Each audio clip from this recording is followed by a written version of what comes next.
कृष्णा। आप सभी का स्वागत है आपके अपने सरोज देवी के बाल गोपाल चैनल पर। तो आज हम बात करेंगे तुलसी माला के बारे में। तो तुलसी माला को कब पहनना चाहिए और कब नहीं पहनना चाहिए, तुलसी माला की असली और नकली की पहचान हम कैसे करें। तो तुलसी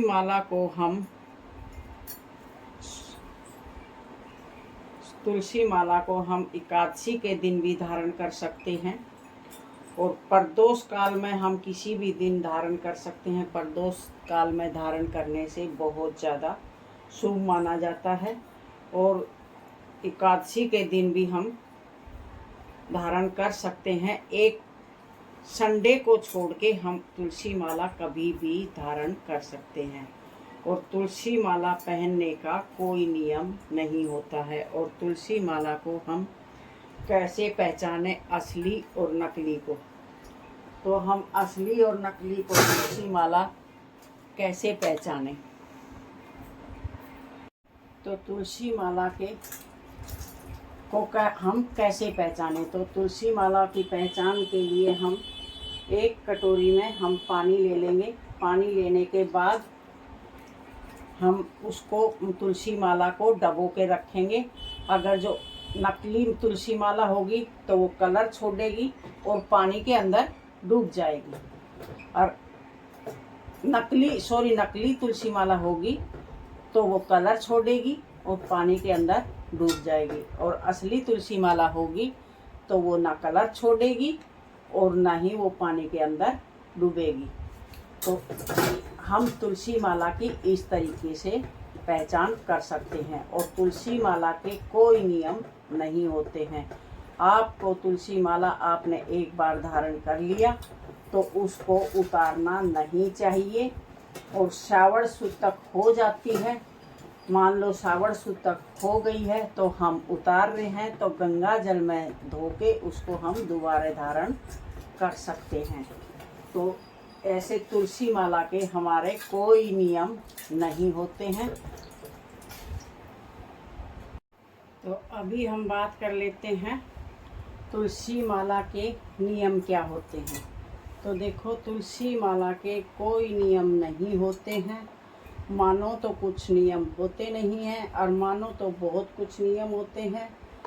तुलसी माला के सिर्फ दो ही नियम होते हैं। एक तो उसको पहनकर हमें तामसिक भोजन ग्रहण नहीं करना चाहिए और दूसरा थोड़ा सा अपना शुद्धताई का ध्यान रखना चाहिए। तो तुलसी माला के नियम बस इतने ही हैं। और तुलसी माला के नियम तो सबसे बड़ी बात तो है, हम तुलसी माला धारण करके हमने तामसिक भोजन ग्रहण नहीं करना चाहिए। और दूसरी बात, हम कहीं श्रावण सुद तक में जाते हैं तो हम आने के बाद अपने ऊपर गंगा जल छिड़क लेंगे तो हमारी तुलसी माला भी शुद्ध हो जाएगी और हम भी शुद्ध हो जाएंगे।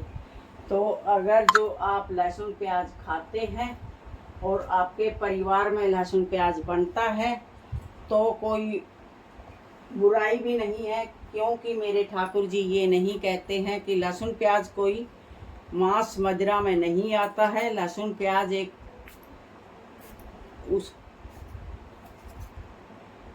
तो लहसुन प्याज कोई हमारे तामसिक भोजन में नहीं आता है।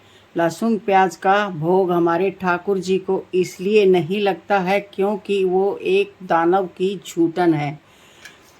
क्योंकि जब सागर मंथन हुआ था तो उस टाइम हमारा अमृत जल निकला था तो हमारे ठाकुर जी मोहिनी रूप धारण करके और हमारे सभी भगवानों को अमृत जल ग्रहण करा रहे थे। तो उसमें एक भगवान का रूप लेके दानव भी आके बैठ गया था।